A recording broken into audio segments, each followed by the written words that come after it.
Generating traffic and sales can be a challenge for online merchants.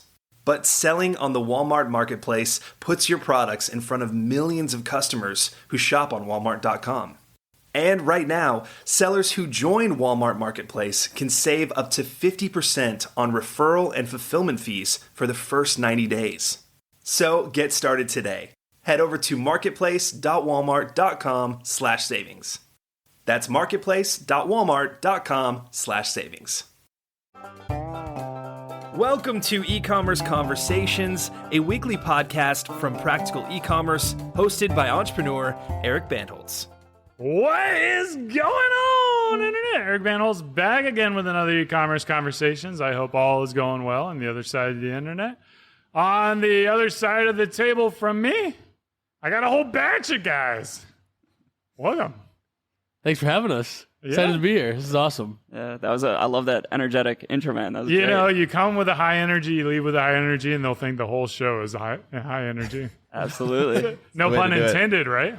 Yeah. Oh, there you go. All right, who wants to do a quick little intro? Who are you? We got Andy, we got Dennis, we got Griffin, and you guys are with Batch. What the hell is Batch? Sure. Batch is a CBD company, mostly e-commerce brand. We sell hemp-derived products, oils, gummies, topicals, some THC products, expanding to other non-hemp products, energy gummies, hydration, etc. Basically exclusively D2C on the Batch branded side, but we're also a fully vertically integrated manufacturer. So we have our own hemp farm. We extract all of our oils for our hemp products, formulation, bottling, fulfillment. So we do that for Batch as a vertical integration to the brand, but we're also basically a contract manufacturer for other CBD companies in the industry and other cosmetic, skincare, topical products as well for other brands, in a nutshell. All right. What do you guys do within the company, respectively? You're all co-founders, right?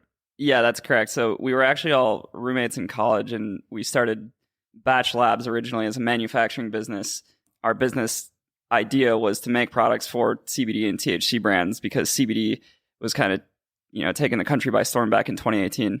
And we had a background, myself and Griffin, in chemical engineering. So we thought we had a good idea of how to get a process up and running.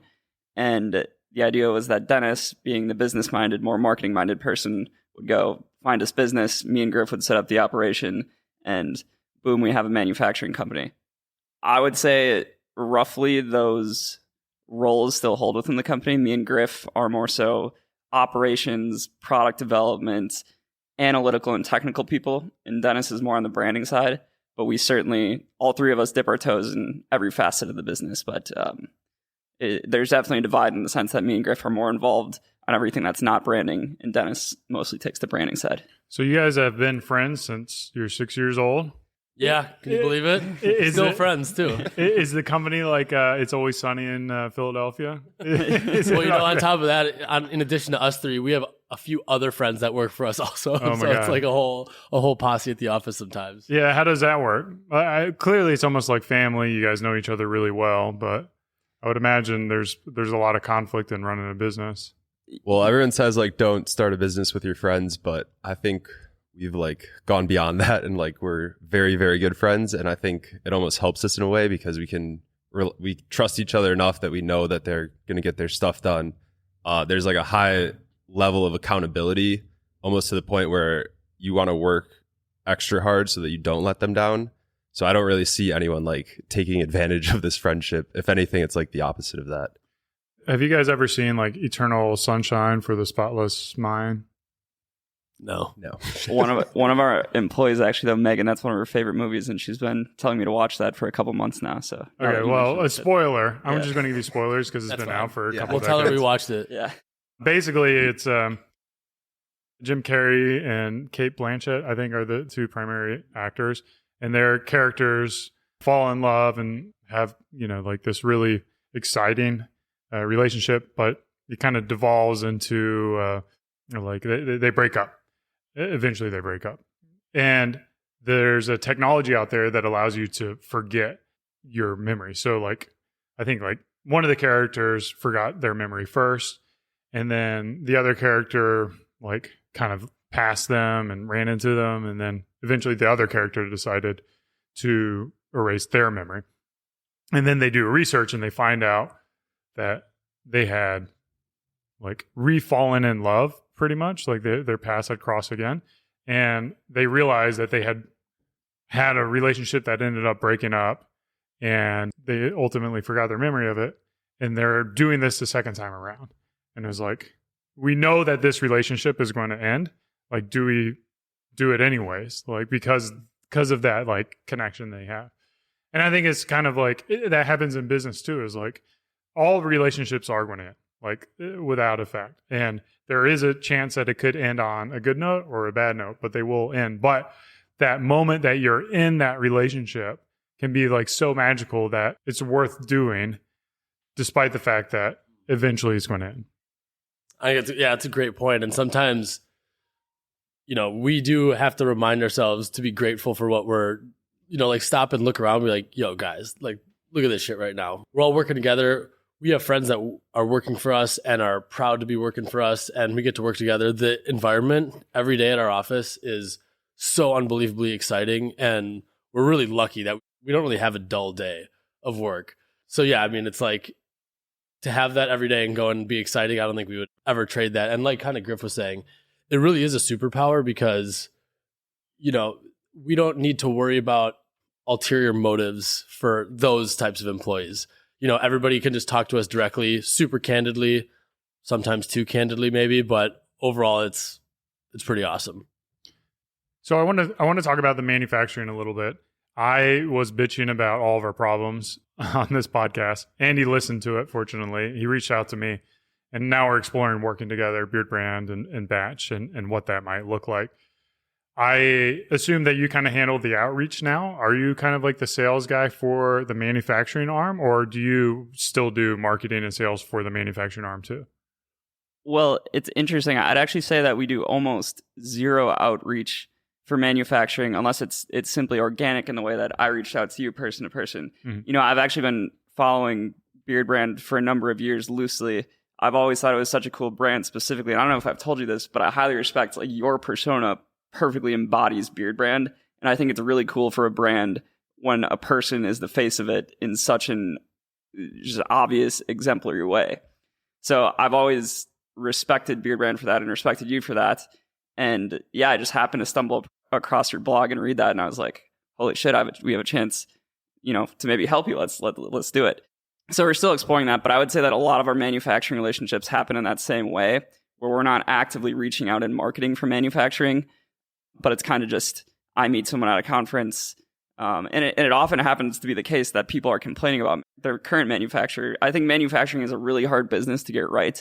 The logistics are super tedious and in a lot of ways complex. Like if you're making 4 or 5 different kinds of products, you might think it's trivial to make those different kinds of products, but something as simple as putting, a 5,000 unit order into a spray bottle versus a jar is like a super complicated process once you get to a larger scale. So I'm kind of jumping all over the place here, but to reel everything back in, I would say that the three of us sort of equally contribute to finding new connections for manufacturing. And it often happens to be the case that they're just personal connections and we're not actually putting marketing dollars into finding clients to work with.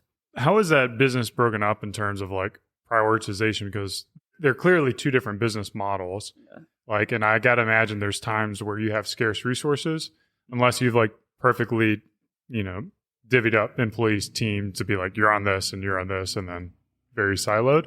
But you guys are still pretty small. So I got to imagine there's a lot of overlap. Yeah, absolutely. I mean, we have our like number 2 guy that basically handles all sorts of manufacturing things. But like Andy was mentioning, like we're pretty split. I wouldn't say 50-50, but some portion like that between brand and manufacturing. And, you want manufacturing just to be running in the background and not have to worry about it. But at the end of the day, that's like not what manufacturing is. It's similar to e-com, like stuff breaks and you got to go fix it. And that's where I think like our technical skills really come out to play. So it is like a headache that you don't want to deal with, but at the same time, it is like a great business. It gives us like these great relationships. And I don't think we would ever like just, neglect that in any way. What are those like? Are they called fractals? I'm thinking of fractals. like products are like fractals, because like the end product for me is like one SKU, but then you have like the cap, the label, the bottle, the 20 ingredients in it, like all these components that come into that one product. Like I've got to imagine, doing your own products is challenging enough, but once you have, 4 or 5 brands with, 4 or 5 products on there, like that becomes a very heavy. Yeah, it's logistically extremely complex the more and more kinds of products you make. I think we have around 1,000 to 2,000 parts comprising all of the bottles, ingredients, and packaging components that we use. And for the first year or two that we were doing this, we were doing it like imbeciles in a Google spreadsheet trying to keep track of everything, right? And it's kind of, when you bootstrap and you really care about your business enough, you don't want to bring on outside investors, even if it would make the job of scaling easier. So you kind of just have to work and figure it out, right? So me and Griff knew how to set up a manufacturing process, but we didn't know how to scale one. We kind of just like dug our claws in and figured it out. And there's various softwares and tricks and classes that we went to figure that out. But one of the hardest parts to scale has certainly been manufacturing, keeping track of everything. I mean, you have 2,000 parts. It's like, where the hell is this? How do I know when to reorder it? There's so many different suppliers. What if one supplier runs out? And that becomes a huge headache. And to go back and answer your question even further from before, we don't really have a master formula for how we allocate our time. It's kind of just whatever comes up, whatever problem comes up, we solve it. And the key thing to that, though, is that we pick products and projects to work on that we absolutely love. So it doesn't feel like you're doing work. It feels like I picked this project that I really care about, and I'm going to do whatever it takes to make sure that that product is finished, right? So that's what I was going to say too. Like, when you ask about the outreach, the reason we don't do heavy outreach like a sales team is because we really do partner with people that we want to work with, that are strong brands that do cool shit that we can help partner with. And because of that, we kind of can give that white glove treatment and provide that client with anything that they need within reason for the most part. And it makes doing business smooth and fun, because you don't like to making money and pissing people off isn't fun, even if you're making money. So to be able to have these healthy relationships, your customers are happy, we can passionately work on a project and trying to get it right with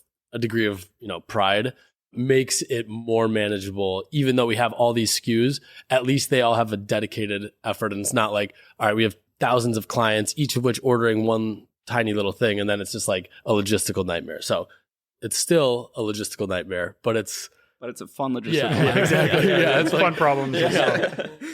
And then like, how do you, like, what kind of range of clients do you have, if you don't mind me asking? If you like do mind. Size or... No, I'd say the number of customers you have on the manufacturing side.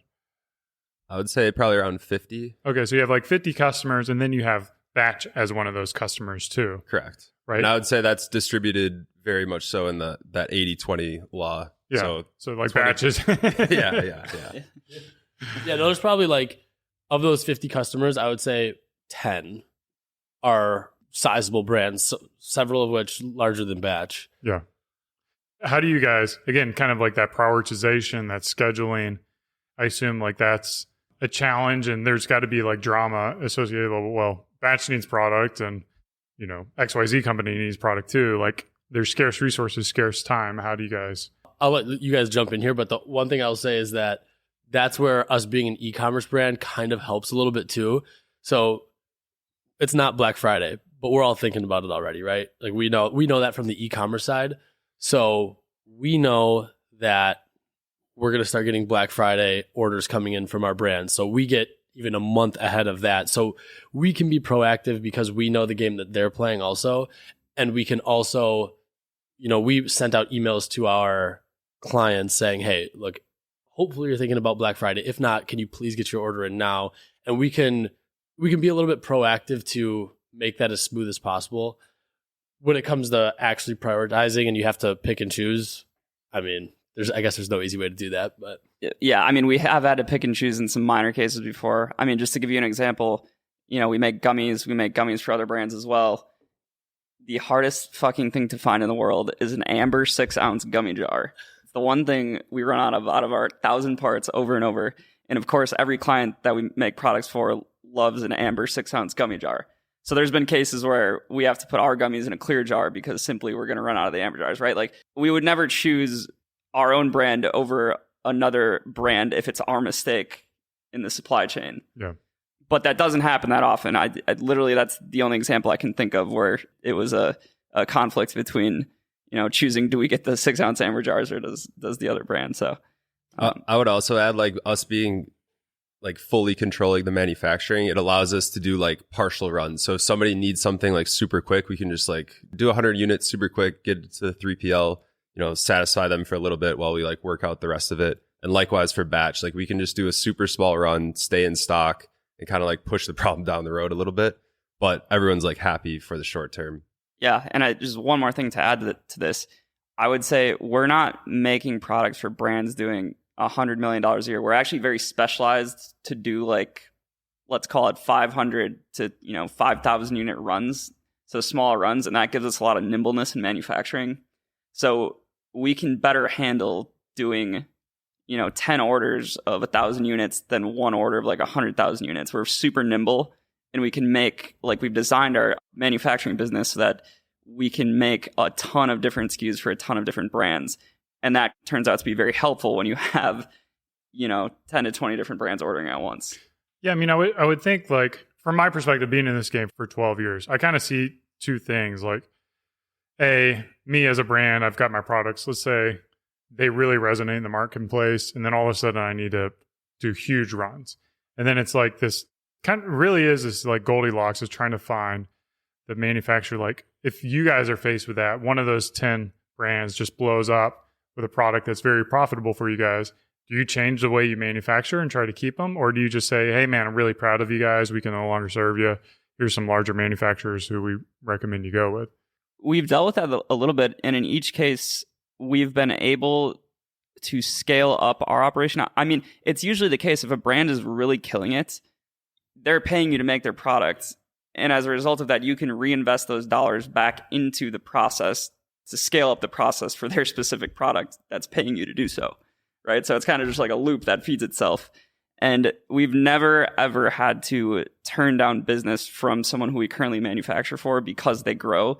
I would say the relationships we enter into, like we alluded to before, we want to work with you for a long time. Like every relationship we choose, we never enter into it thinking we hope you grow so that we no longer have to work with you. Like we want to work with you forever and we want to scrap our way into doing that because we value the relationship and having fun with that person and, building their brand and growing with them. That's like what our biggest value is. So we're going to do everything we can to grow with you rather than just pass you off to someone larger. I would say it's like a dream scenario. Well, I mean, I think it's like from my perspective, like, because we've worked with manufacturers where we're the small guy and they have those giant ones that have grown up. And then ours just we'll move them to the back of the line, Like I've had stuff that took like 9 months, like since the PO went out. And it's like, there's no reason this should take 9 months to manufacture. And incompetence, I could see adding like a month or two, but like this is like beyond incompetence. So like when you're manufacturing products, like that's a very deflating feeling when you're working with someone, you're paying a lot of money, even though it's a lot for us, maybe not a lot for them. And you feel kind of like this third wheel, like your business doesn't matter to them. So it's like, the risk I would say is like, if you are a manufacturer and you have 5 companies that do that, and all of a sudden your facilities are now primarily designed for larger runs, there's a good chance that could be alienating to those, 20% that you talked about earlier. Yeah, I think that's a fair point for sure. We haven't had a situation where a brand has taken it into such a different universe where we feel like there's, we're servicing 2 types of clients. Yeah. Like I said, it seems like that would be a dream scenario, but haven't really had to cross that bridge too hard yet. Yeah, I mean, I would just say there's brands that when we started, we viewed as super big brands that are now some of our smallest clients, but we've never even once had the consideration this brand doesn't matter anymore. Yeah. And you totally make a fair point. I mean, if one brand grows so big, they're doing, 8 figures, 10 or 9 figures in revenue. Like, I don't know. Like, I don't know how we would handle that. We haven't ran into that situation, but everything that we've done thus far, we've never considered. And everyone's still treated pretty fairly. I would say like, maybe you don't bend as hard for the smaller brands anymore, but I don't think it's like you just get shoved to the back of the line or to the front of the line necessarily. Yeah. I mean, I think that's just like strategically, like obviously you haven't had to deal with that. And it sounds like you guys kind of just take things as they come in rather than sit around all day dealing with hypotheticals. And that's probably my problem in life is like, what about this? What about this? Start getting paranoid. And then like, it's also like diversifying too, right? Like you want, we even with 50 brands, we also get paranoid about like, dude, we are so screwed if so-and-so goes out of business or something, even though we have all these other brands feeding into it. So you want to keep as many people happy as you can. Yeah. I want to segue. You guys, because you're in the cannabis space, you're not able to do paid. You've leaned into affiliate marketing. That's probably been affiliate and SEO, I guess. I'm going to kind of lump those together. Yeah. Walk me through your strategy for how you really acquire customers. Well, as you kind of alluded to, there's ways that we can do paid, but for the most part, our industry doesn't do it at all, and especially early on. So it became actually part of the way that we discovered this avenue of acquisition was from some of the other brands that we were manufacturing for. These brands we thought were just superheroes because when you typed in best CBD oil on Google, they were all over these lists. We're like, damn, we're manufacturing 3 of the best CBD oils in the world right now. And this is early on, back in 2018, right before we knew the game. And from just being adjacent to them and studying what they did with SEO, we didn't know what SEO meant at all, let alone affiliate marketing, especially when we started our brand. We were calling health stores, trying to get them to just put 10 products on the shelf. But through observing what they did, we started to learn a lot about SEO, researching it. And now essentially what we do is we have partners that occupy the first page of Google for every relevant keyword in our industry. And I mean every relevant keyword. That goes from best CBD gummies all the way down to what is the difference between hemp and marijuana.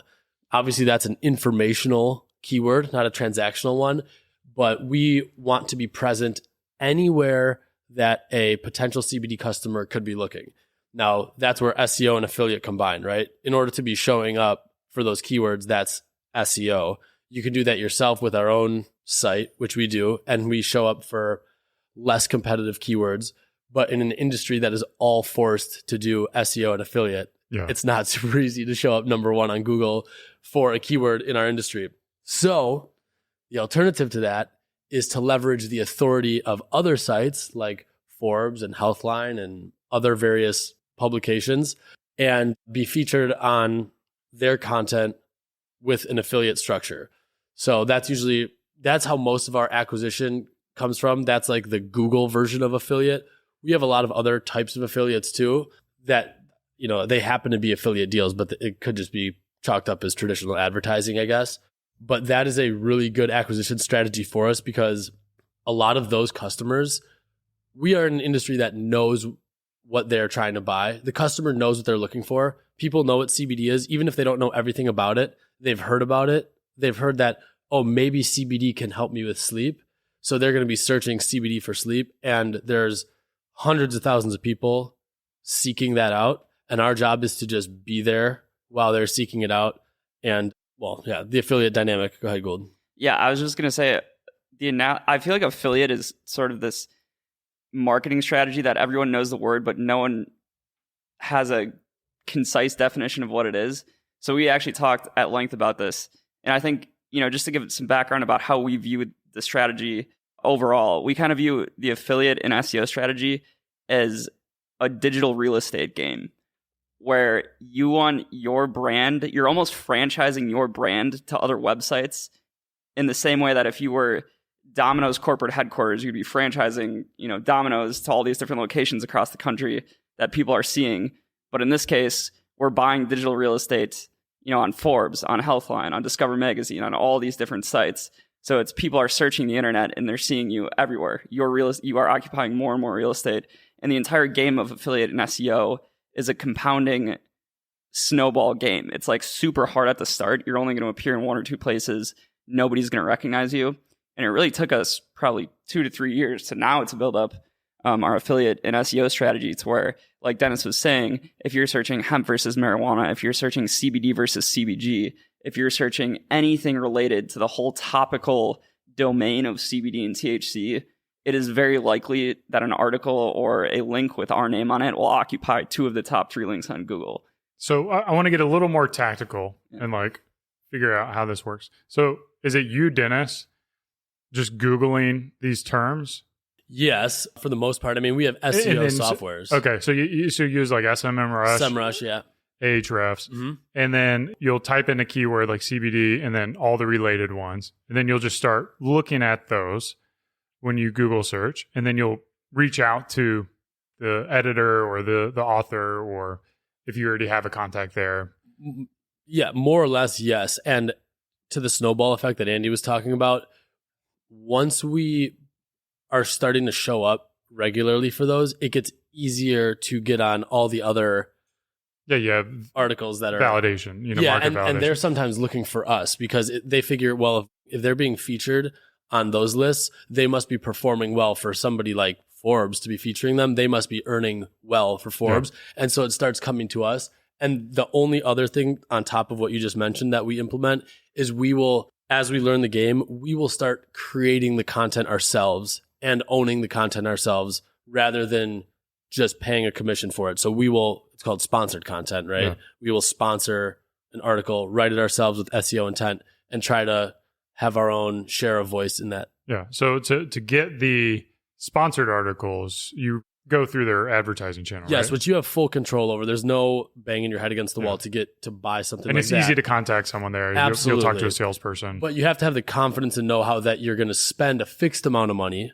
So, right, this is not performance based. This is a fixed amount of money. Like $2,000 an article. Yeah. Like it's not cheap. Right. And you have to have the confidence that that can succeed. Or if you get 5 of them, that one of them will succeed. And that only comes from doing this for a while and being able to, this is where the SEO side comes in, being able to evaluate the competition of a given keyword and the potential payout of that keyword and then going for it. Do they keep those articles live for a period of time, or do they shut them down and say, hey, pay up if you want it up? Usually they're indefinite, and I make clear of that. Sometimes it's 1 year. If it's ever not, if it's ever 3 months, which I've gotten pigeonholed into before, totally not worth it. Are they allowed to put ads on your article too? Good question. Sometimes, but a lot of times with the sponsored play, that is part of the negotiated deal. We usually like to have our own ads all over that article. Okay. So it's like, yes, you're still running ads. There are ads. And sometimes you could actually, again, because now we're talking about like an advertising package, not as much just pure affiliate.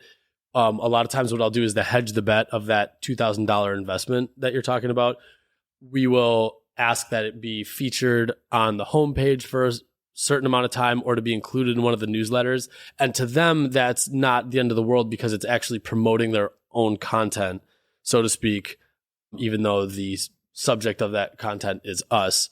It's a way to you can usually at least recuperate some of that investment without even ranking on Google. And then, if a listener wants to analyze one of your own written articles, is it published by you? Are you the writer, author? Or no. I mean, who do they put as the author, or do they just say it's sponsored post? It's a sponsored post, and if they require that, we will sometimes use our SEO agency's name as the writer, just so it's not written by Batch. Okay. But that is what the case is. So you are working with an agency too? We have muscle that helps us do SEO stuff, literally generate content. Yeah. So it's a collaborative effort in that regard. Just so, because we're not literally going to be typing on the keyboard for all the SEO stuff that we do. So that's why we have an agency. Okay. And so what exactly are they doing? What are you paying them for? Yeah. So the SEO agency that we pay for is mostly for our own site. So they are probably cranking out 15 blogs a month. Same kind of strategy, relevant keywords, but because it's on our own site, we're basically just trying to build our topical authority in CBD. So it could be real niche keywords like, I don't know, what's a good example recently? The difference between CBN, CBG, and CBC, minor cannabinoids unlocked, something like that, right? But because we're covering all the bases, Google really sees us as an authority when we write more of a banger keyword. So they're creating all that content for our own site, and they're also helping us optimize some of our pages. Are they coming up with the ideas for the top articles to produce? Collaborative effort. And do they charge 25 cents a word, or is it a monthly retainer with expectations for? Yeah, monthly retainer with a certain number of content pieces with an approximate word count. Yeah, I would say. Yeah. how do you manage your own blog pages to drive either email subscriptions or drive them to the store? What is the strategy there once they get to the site? Like converting from a blog post? Yeah, because like our blog post is trash when it comes to like conversion. It's just like 0.001%, something like that. Good question. Not easy. We always feature our products wherever in the content it could be potentially relevant. And obviously there's the email capture side of it as well. We also use retention.com. Familiar with that? Yeah. Yeah. So but the same thing, like retention, I agree. Email addresses we got, right. complete trash and a lot of spam. Totally. But I think at the same time, even if a single blog that's providing educational information isn't literally converting, it's increasing your authority on Google for other keywords. And also it's kind of just like that full circle funnel. So if you're providing some education, then once you start talking about, selling, you've already established a little bit of an authority. It's not a very tangible way of measuring that, but it probably helps your products rank higher and results exactly. as well. So that's ultimately PDP, why we do it. Because of that educational content, we will rank on Google for CBD gummies, which is the best keyword that you could possibly rank for. Right. I would also just add one little nugget. We use a plugin, I believe it's called Bloggle, where people can buy the product directly from the blog page. And I haven't looked at the numbers in a while, but I remember it being small but non-trivial in the sense that it was increasing conversions because people can literally just click on the product, buy it directly from the blog page. But that's just one little nugget. This is a little segue, but I've always noticed that brands and companies have like analogies that are in terms with the products they produce, like nugget. I don't even know that's on purpose. Yeah. Oh, well, it is. Like we use growing, like keep on growing and growing hair and beards. And then I was talking to someone like who was in the makeup space and she's talking about like doing an about face and like, stuff like this that were like face related. So I always notice that when we're having conversations like this and people are asking about cannabis, I'm like, I don't want to get too into the weeds here. Yeah, exactly. Like it's just like you cannot not do the puns of your the products you sell. Yeah, well, I think it's subconscious too. Like you said, nugget. I didn't even realize that, but I kind of say nugget a lot, so it probably is true. And even our brand name Batch is sort of a play on the fact that we're making batches of products. Like our manufacturing business, we're making batches of products. Well, and if you're dyslexic, the last look like THC, but yeah, that's just me because I like all the words get mixed up. But that's funny. I no one has ever said that, but everyone will come up to us if we're wearing our sweatshirt and they'll say, "Does that say bitch?" Yeah, we get that a lot. Yeah. So. Where can people buy some gummies? HelloBatch.com. Got to get you in here. It's like it's been silent for a while. Yeah. Griff, what's our website?